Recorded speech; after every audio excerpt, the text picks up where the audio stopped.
నేను నీ యొద్దకు వచ్చి నిన్ను ఆశీర్వదించెదను. దేవుడు మన యొద్దకు రావాలంటే, మనందరినీ ఆశీర్వదించాలంటే మనము ఎలాగూ ఉండాలి అనేది కొన్ని విషయాలు ముందు భాగంలో కనపడతాయి. మోషే తన ప్రజలతో అంటాడు, దేవుడు చెప్పినటువంటి మాటను, అందుకు మోషే, భయపడకుడి, మిమ్ము పరీక్షించుటకును మీరు పాపము చేయకుండానట్లు ఆయన భయము మీకు కలుగుటకును దేవుడు వేంచేసెనని ప్రజలతో చెప్పెను. దేవుడు మన యొద్దకు వచ్చి చూసినప్పుడు మనలను పరీక్షిస్తాడు. అంత మాత్రమే కాదు, పాపము చేయకుండా దేవుని భయము కలిగి మనము ఉండాలని దేవుడు కోరుతూ ఉన్నాడు.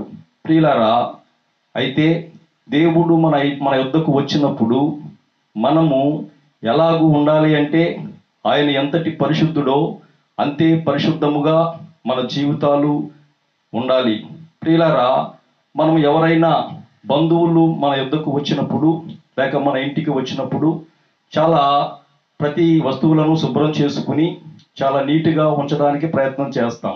అయితే పరిశుద్ధుడైనటువంటి దేవుడు మన యొద్దకు వస్తున్నప్పుడు మన జీవితాలు ఎలా ఉన్నాయో మనం పరిశీలించుకుంటున్నామా? జాగ్రత్తగా వినండి పిల్లారా. మనలో ఏదైనా దేవునికి హేయమైనవి కానీ దేవునికి అసహ్యమైనవి కానీ కనబడినట్లయితే గనక దేవుడు మన యొద్దకు ఎంత మాత్రము కూడా రావటానికి ఇష్టపడడు. దేవుడు మన యొద్దకు రావాలంటే, దేవుని ఆశీర్వాదాలు మనం పొందుకోవాలంటే, దేవునికి అయిష్టమైనవి, దేవునికి హేయమైనవి ఏవైతే మనలో ఉన్నవో వాటన్నిటిని తీసివేసి మనందరము కూడా పరిశుద్ధులముగా జీవించడానికి ప్రయత్నం చేయాలి. అప్పుడు ఆయన మన యొద్దకు వస్తాడు. దేవుడు మన యొద్దకు వస్తే ఆయన చేసేది ఏంటంటే, నీ యొద్దకు వచ్చి నిన్ను ఆశీర్వదించెదను అని దేవుడు వాగ్దానం చేస్తున్నాడు.